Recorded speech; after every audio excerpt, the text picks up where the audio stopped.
When I consider how my life is spent, ere half days of my life in this dark and world wide. Guys, do you know where these lines appear? Where are these lines have been used as the opening lines? So guys, guess where? Obviously, if you cannot guess, obviously something is lacking. Actually, these are the opening lines of one of the great sonnet of John Milton, that was on his blindness. Basically, its name was When I Consider, and John Milton never named it as the on his blindness, but it was named like this later. But we see one of the greatest work, one of the greatest sonnet written by him is the on his blindness. So guys, इसी के साथ शुरू करते हैं ऐसे ही कुछ more questions. We do have some questions. Let us start this. हम सबसे पहला क्वेश्चन गाइस यहां पे देखते हैं. What is Milton's Comus? Basically Milton का जो कॉमस था वो कैसा वर्क था? तो आंसर आप यहां पे देख सकते हैं. Was it a mask, poetic play, narrative poem या फिर गाइस एलिजी? तो हम देखेंगे ये एक बच्चों मास्क था.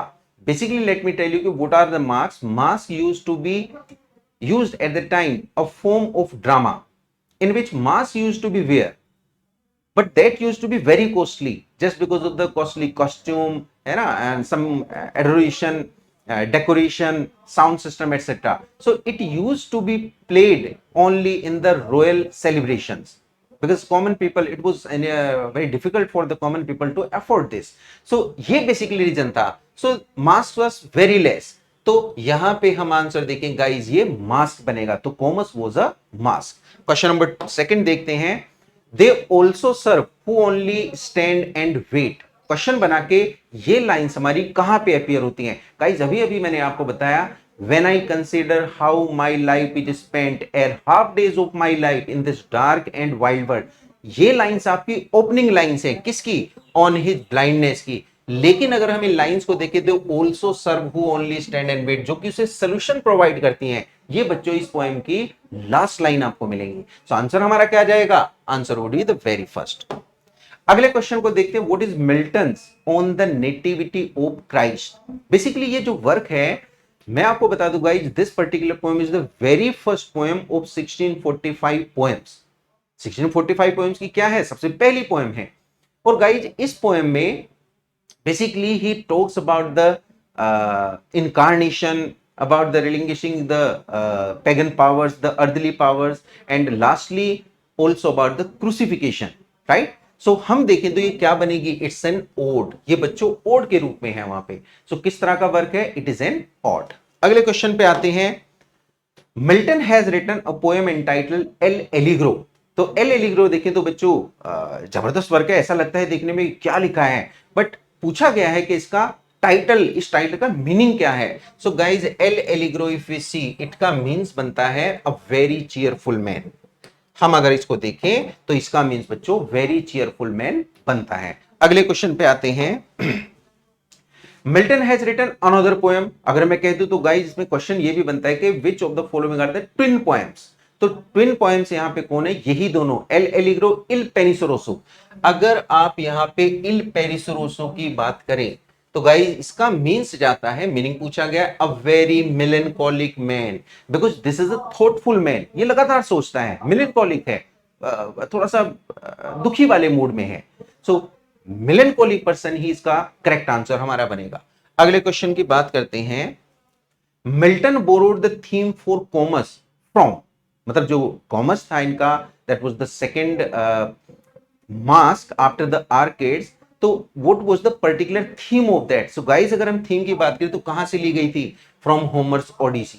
होमर की ओडिसी का जो एक पर्टिकुलर हम देखें थीम थी, the same had been used in the Comus. यानी theme was celebration of the chastity, the purity. अगले क्वेश्चन की बात करते हैं.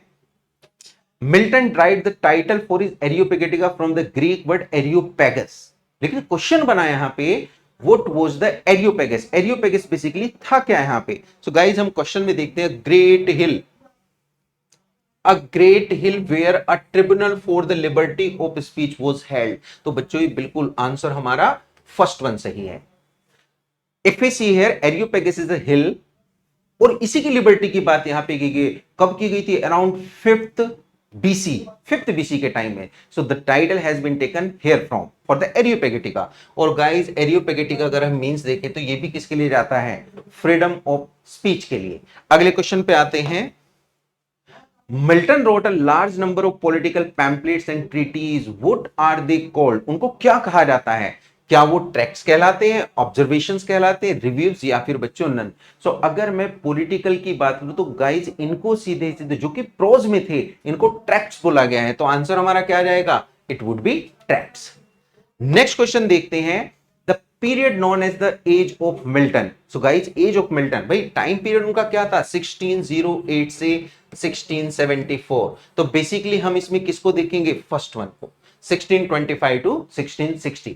राइट गाइज, अगली बात करते हैं हम। Milton's poetry is a mirror in which the writer character in very clearly reflected. Who made this statement? Basically यहां पे स्टेटमेंट पूछा गया है, बहुत ज्यादा इंपॉर्टेंट तो नहीं है बट फिर भी आ सकता है। गाइज इसका आंसर जाएगा आपका Macmillan. So answer would be Macmillan. So guys, hope that these questions would be really helpful for you people. So for more questions like this, be connected with me. Thank you so much.